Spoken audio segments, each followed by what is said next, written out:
मैं रोज सुबह उठकर किरण बुआ के घर जाता था। वह मुझे आंवले का मुरब्बा देती और मैं उनके पीछे पीछे घूमता रहता। उनकी आवाज गौरैया जैसी पतली थी। हालांकि मैंने उन्हें दाना चुगते नहीं देखा था। कुएं के चबूतरे पर बने बिना मूर्ति वाले मंदिर में वह पीले कनेल के फूल चढ़ाती। पेड़ फूलों से लदा रहता था। जब वह फूल तोड़ती तो मैं नीचे गिरे फूल उठाता। वह हल्के से कहती कि तुम चबूतरे के नीचे मत जाया करो, वहां सांप रहते हैं। उनका मुझ पर हक जताना मुझे बहुत अच्छा लगता था। वह मुझे छोड़ किसी और पर हक भी नहीं जताती थीं। बुआ कभी नीली साड़ी पहनती तो कभी पीली और कभी कभी सफेद भी पहन लेती। मन का रंग अच्छा हो तो कपड़े का रंग फीका भी हो तो चलता है। मैं जब 7 साल का था तो किरण बुआ ने मुझसे कहा था कि तुम्हारे फूफा अच्छे आदमी नहीं हैं। उस समय मुझे कुछ समझ में नहीं आया था, क्योंकि फूफा मुझे रोज 4 आने वाली टॉफी देते थे। किरण बुआ मेरी सगी नहीं थीं, पिता ने उनकी शादी करवाई थी। तब से वह उन्हें भैया कहने लगी थीं और मैं उन्हें बुआ। फूफा बहुत कम घर पर रहते। मैं दिन भर बुआ के साथ घूमता रहता, मंदिर, रसोई और आंगन में। दोपहर के वक्त बुआ जब खाना बनाकर आंगन में पड़ी मसहरी पर लेट जाती तो मैं धीरे से मसहरी के पाटे तक जाता। दोनों पाटों में 2 फोटो फ्रेम लगे थे। एक में मिथुन दा और दूसरे में हेमा मालिनी हंसते रहते थे। मैं अक्सर बुआ से पूछता कि ये हमेशा हंसते क्यों हैं। तब बुआ भी हंस देती। बुआ नींद में परी जैसी लगती और मैं जब उन्हें देखने जाता तो चप्पल को पैरों से पीछे छोड़ देता। दोपहर की हवा में बुलबुले दिखते और मानो मैं सपने में तितली पकड़ना चाह रहा हूँ। जब धूप आंगन से ट्रेकिंग कर छत की तरफ जाती तो बुआ उठ जाती। वह सोहर गुनगुनाती। शायद जुग जुग जिया तू ललनवा, भवनवा के भाग जागलबा। शाम होने के साथ ही बुआ की आवाज मध्यम हो जाती। सूरज नदी के ढकेल रही हो रिमांड होम मेरा दूसरा घर बन गया है। मैं फिर से बुआ के आसपास क्यों उलझ गया हूँ। उस दिन भी तो मैंने बुआ से कहा था, आज तुम इतनी गुमसुम क्यों हो। बुआ फूल तोड़ती और गुनगुनाती रहीं, मेरी तरफ देखा भी नहीं।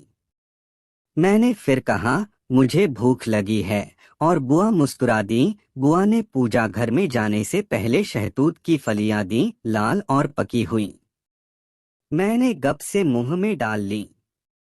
मुझे अपनी जीभ सिकोड़नी पड़ी क्योंकि शहतूत खट्टे थे। मैं पूजा घर के बाहर बैठा नीलकंठ पक्षी को देखता रहा।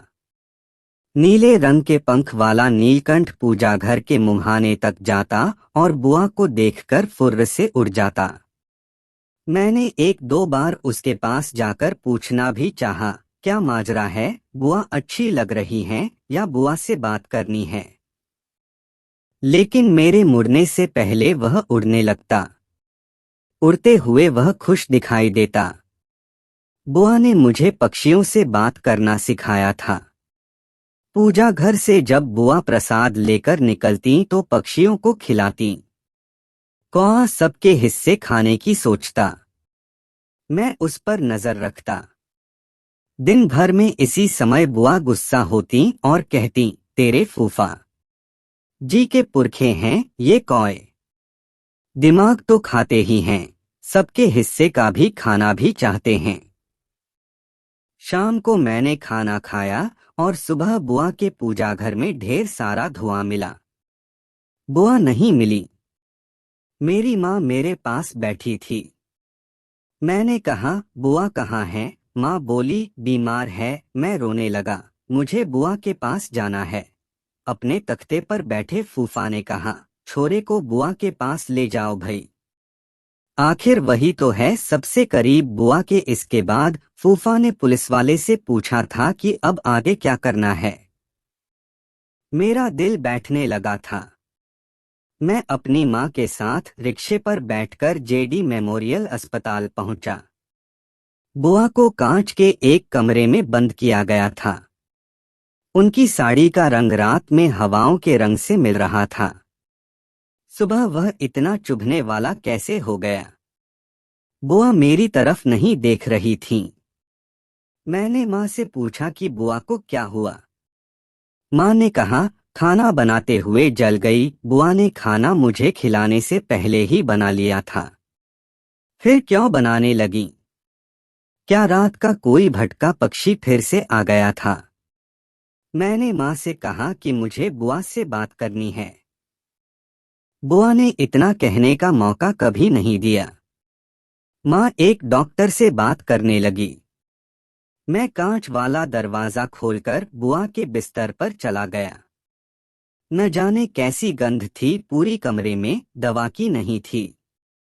ऐसा लगा कि जैसे दुख के पानी से कमरे में पोछा मारा गया हो। मैंने हौले से कहा, बुआ तूने फिर से खाना क्यों बनाया? नीलकंठ गौरिया सब तो खा चुके थे और कौए भी तो रात में नहीं आते। बुआ मेरी ओर पलटी।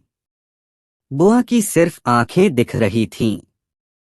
उन आंखों से एक आंसू निकला और चेहरे पर लगी पट्टी पर जाकर रुक गया। कहने को जब बहुत कुछ होता है तो आंसू कम निकलते हैं।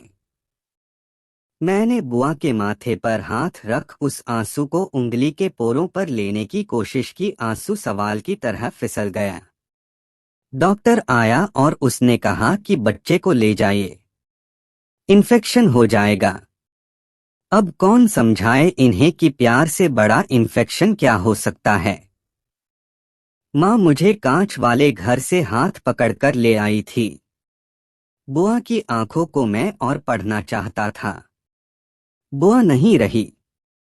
उनकी आंखों में कई अधूरी कहानियां रह गईं और मेरे मन में कई अनगढ़े किरदार।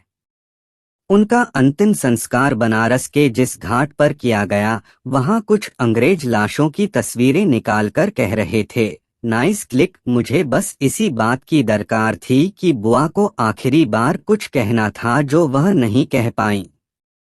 उनके पक्षी, बिना भगवान वाला मंदिर और कनेल के पेड़ अपना अफसाना किससे कहेंगे? फूफा ने मेरे सोने के बाद उस रात बुआ से मारपीट की थी। इसके जिम्मेदार फूफा थे, जो जब 13वीं में आने वाले खर्चे का हिसाब लगा रहे थे तब मैंने कटहल काटने वाले हंसिए से उनके पेट में 3 वार किए। फूफा गिर गए। हंसिए की धार के लिए मैंने अच्छे लोहार का शुक्रिया अदा किया। मैं बुआ को याद करते हुए रिमांड होम में आरामतलब जिंदगी बिताता हूँ। यहाँ नीलकंठ और कौए आते हैं। बुआ भी कभी कभी दाना लेकर आती हैं। मैं बुआ से कहता हूँ कि मैं जल्द ही रिमांड होम से रिहा होने वाला हूँ।